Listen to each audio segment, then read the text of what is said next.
Project 1065, Chapter 3, Alan Gratz. I'd like to give a shout out to Alan Gratz for letting us read this book out loud. Chapter 3 is called My Struggle. A dark stain of grape juice under my broken glass soaked into the tablecloth like blood, and I jumped up. The grape juice had spilled onto my lap while I had been lost in my memory of Krishnacht. Now it stained my Hitler Youth uniform. Oh dear, Ma said, standing up. Is there some place where Michael can get cleaned up?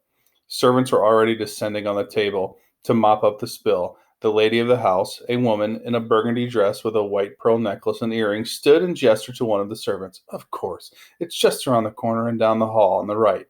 Greta, Greta will take you. I hurried out of the dining room. I can do it myself, I said. I definitely didn't want anyone to come with me. I heard Ma apologizing for me. I'm sorry.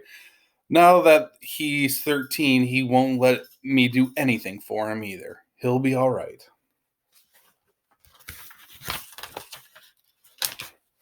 I ran down the hall toward the bathroom, and then with a quick look over my shoulder to make sure no one had followed me, I snuck up the stairs instead. SS Option Floor Trumbar story about the boy turning in his parents really had rattled me. But I had always planned to have an accident with my grape juice. A little spill on my uniform was just the excuse I needed to disappear for a few minutes. There was a long hallway at the top of the stairs stretching left and right. It was the biggest house I'd ever been in, but that made sense. The man who owned the house, who had invited my father, my mother, and me to dinner with a table full of important Nazis, was a bigwig at Daimler-Benz, a German automobile company getting rich making engines for Nazi tanks and planes and submarines. I didn't have much time.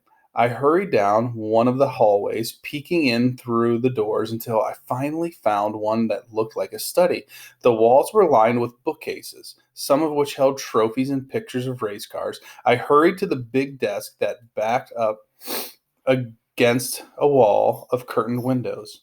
It was night and the room was dark, but I didn't want to turn on the overhead light and draw attention to myself. I clicked on the green glass desk lamp instead, recoiling in fear that even that amount of light was too much. But I had to be able to find what I was looking for. People didn't just hand you their secrets. You had to go hunting for them. I started with papers on the desk, internal company memos, official purchases orders from the German government, personal correspondence, all probably very interesting. But not what I wanted. I rifled through the desk drawers. There was a sound in the hall, the floorboards creaking under the weight of a person, and I froze. I reached out to the light, my hand hovering over the chain, but there wasn't another sound. I left the light on and scanned the desk, trying to think where it would be hidden. Not in plain sight, not in an official letter. There was a little toy car sitting on a leather-bound book, and I picked up the car to examine it. I poked at it, peered inside it, pulled at the wheels, but it was just a toy car. I set it aside and picked up the book. It was a copy of Mein Kampf, My Struggle.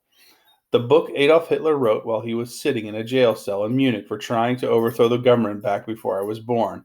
Now that Hitler ran Germany, Mein Kampf was required reading for anybody in the Nazi Party, or at least required owning. Despite a playing card tucked into it as a bookmark, it looked like the book had never been opened. The playing card, I glanced at the page number to be able to put it back where it was, and looked at the card under the light. It was the Jack of Spades. I turned it over and ran my fingers down the edge. Was it thicker than usual? I couldn't tell. I squinted at the edge under the light. Was there a seam there? I ran my fingernail down it, but it didn't separate. Maybe it wasn't. Maybe I was wasting time. How long had I been away from my dinner party? Had they sent out the servants to look for me? My fingernail caught. There was a seam. I very carefully worked my fingernail along the edge, trying not to mar the card or tear it, until I got to the corner. I pinched both edges of the seam between my fingers and pulled, and the front and back of the card peeled apart. Inside, printed, where no one could see it, was a row of numbers. I peeled the card the rest of the way apart and read the numbers straight through, one time absorbing them. The floor outside creaked again. I rolled the two halves of the card back together, stuck the card back into the book, and clicked off the light. The doorknob turned.